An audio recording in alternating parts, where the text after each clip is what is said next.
Wis tau selingkuh? Durung. Sing wis tau selingkuh bojone Gareng. Wow. Karo sapa? Karo Semar. Weh. Tak sudet tenan wetenge Semar nek pancen. Semar Misteri. Legak-legak satu lito mel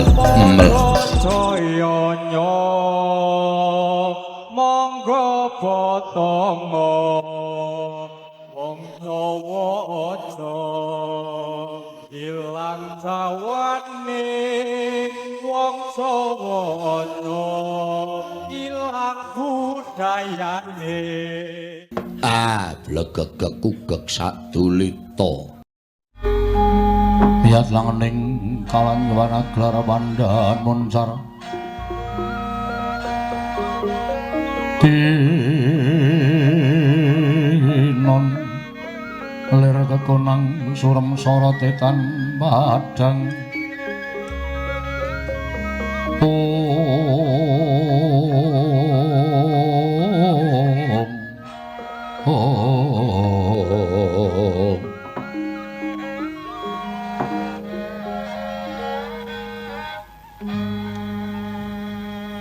Durung arep Idul Adha kok wis ana sapi gedene semene.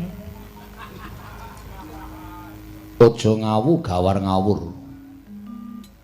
Aku dudu wujuding sapi. Lho, iki kok kewan kok iso omong wae lah. Film kartun iki. Dudu Bagong. Dudu.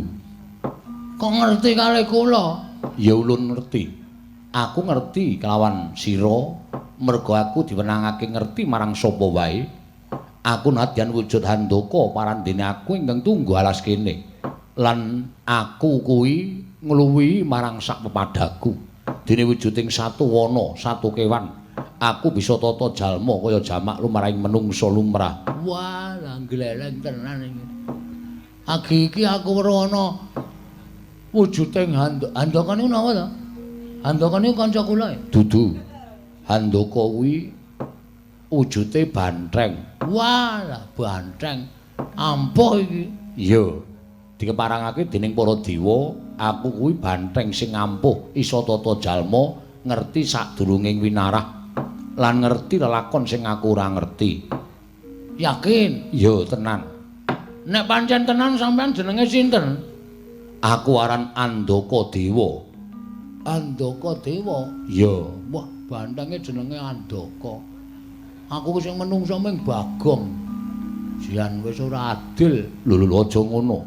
Aja nyebut sing ora-ora.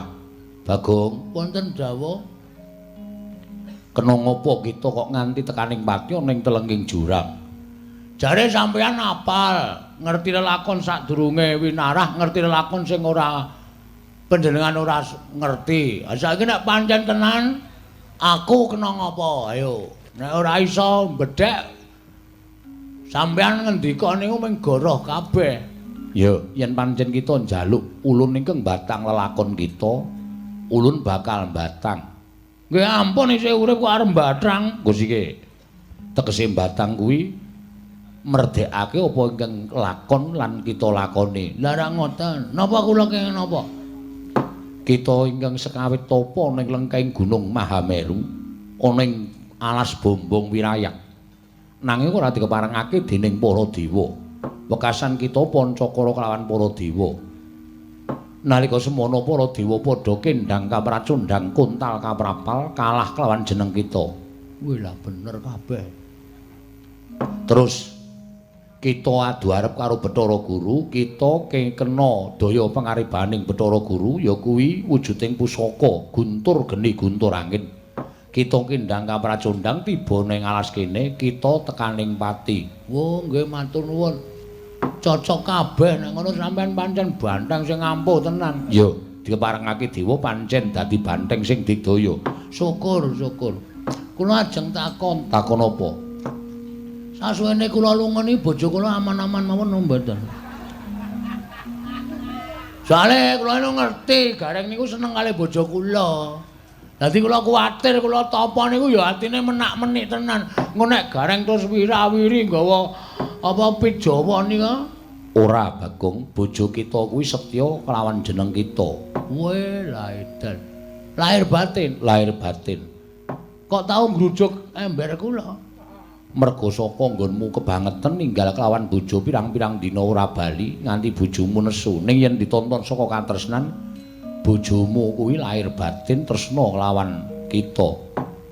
Wis tau sedeng? Durung. Wis tau selingkuh? Durung.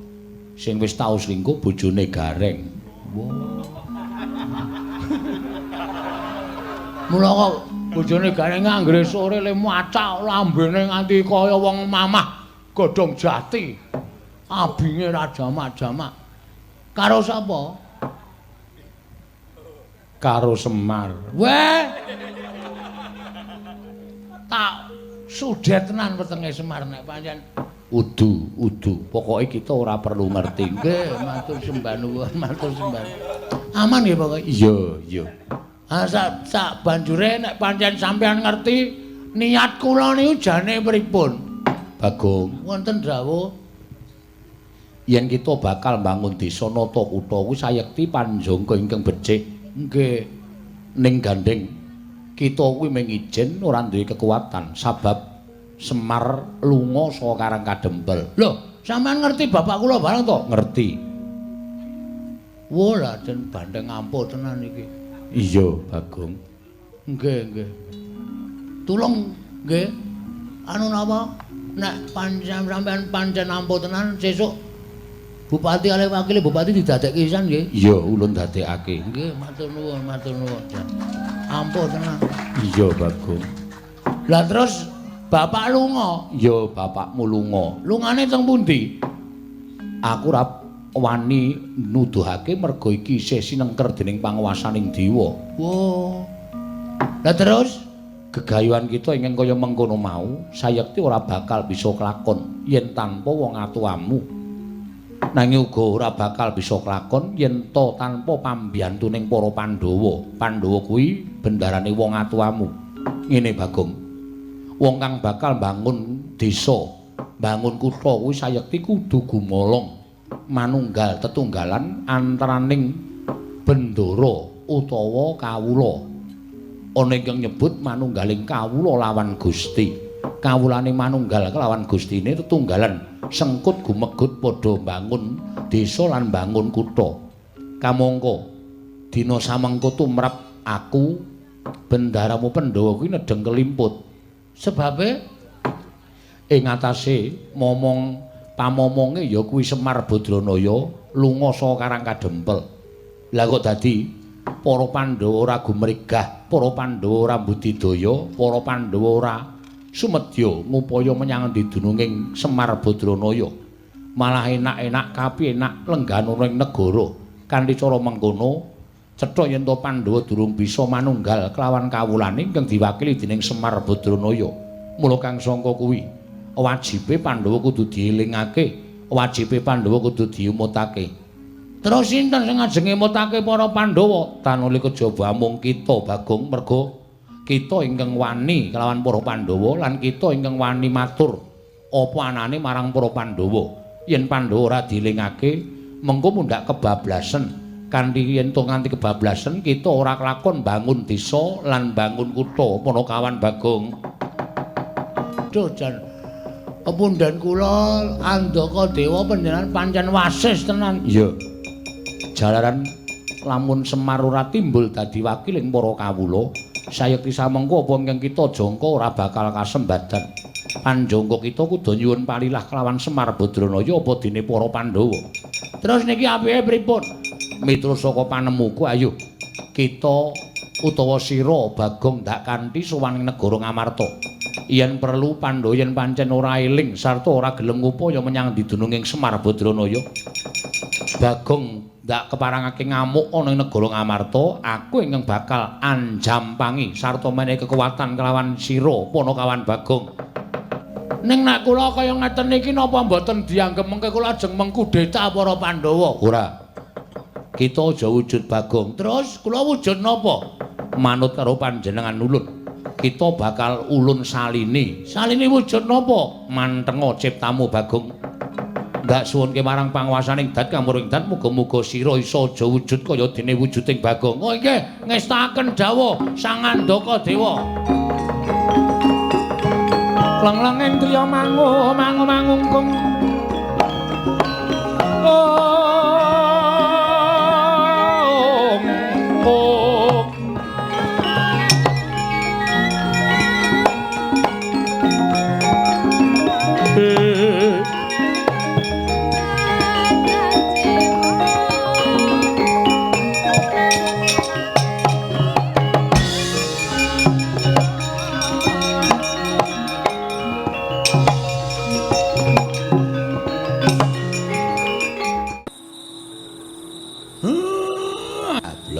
Gagak sadulita mel.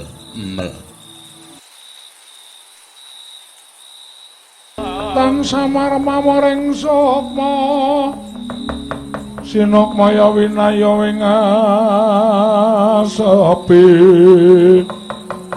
sumimpen dalang ing kalbu pambukaning warana talen saking liyep layaping aluyup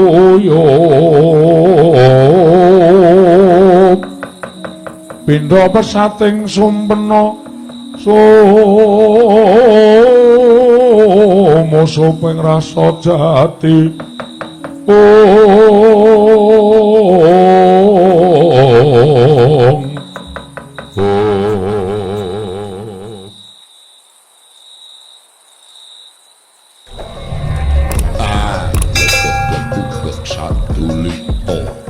Sretinon ning pasewakan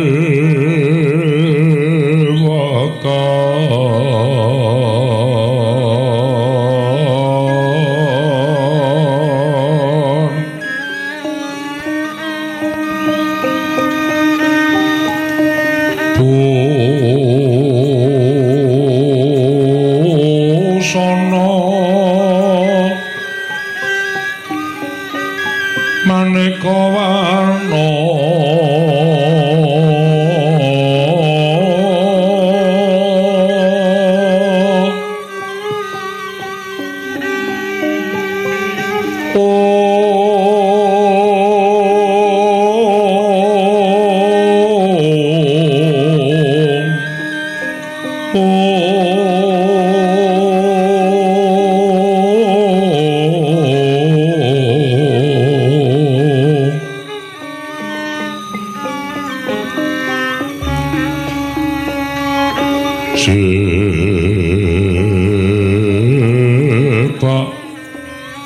puspiteng udyana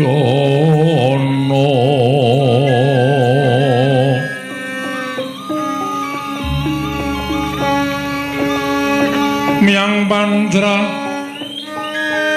sarwa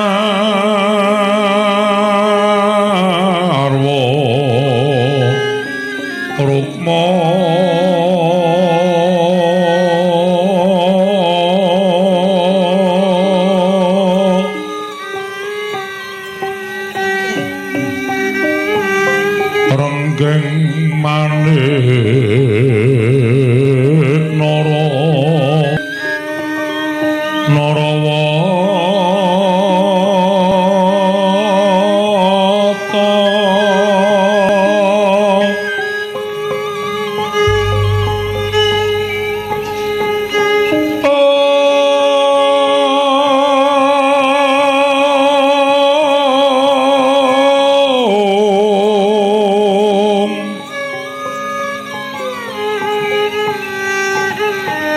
Prabanyo kang sumirat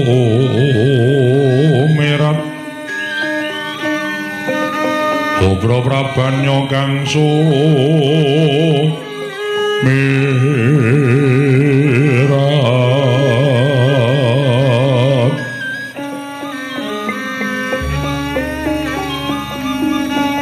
Kenaring tejo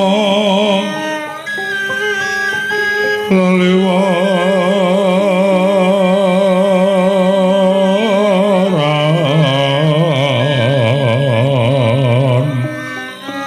lir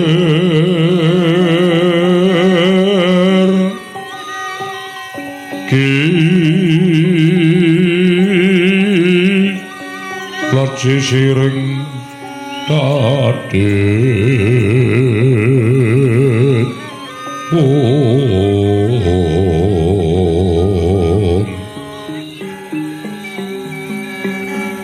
wimbo kekanda amre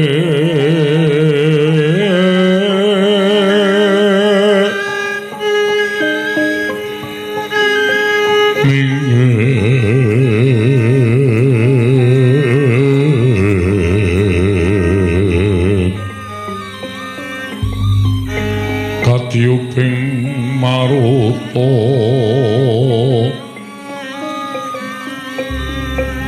maruto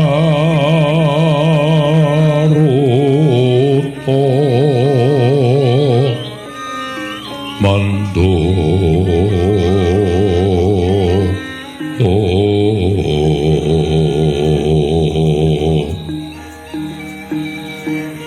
saparan mangambar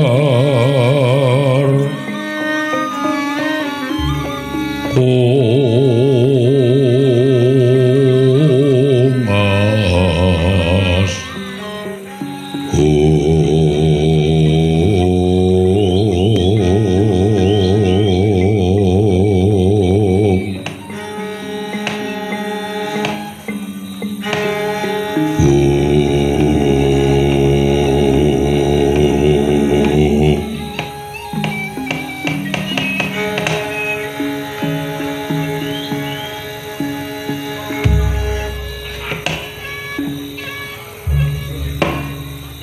Munamit pasang Kalimantapi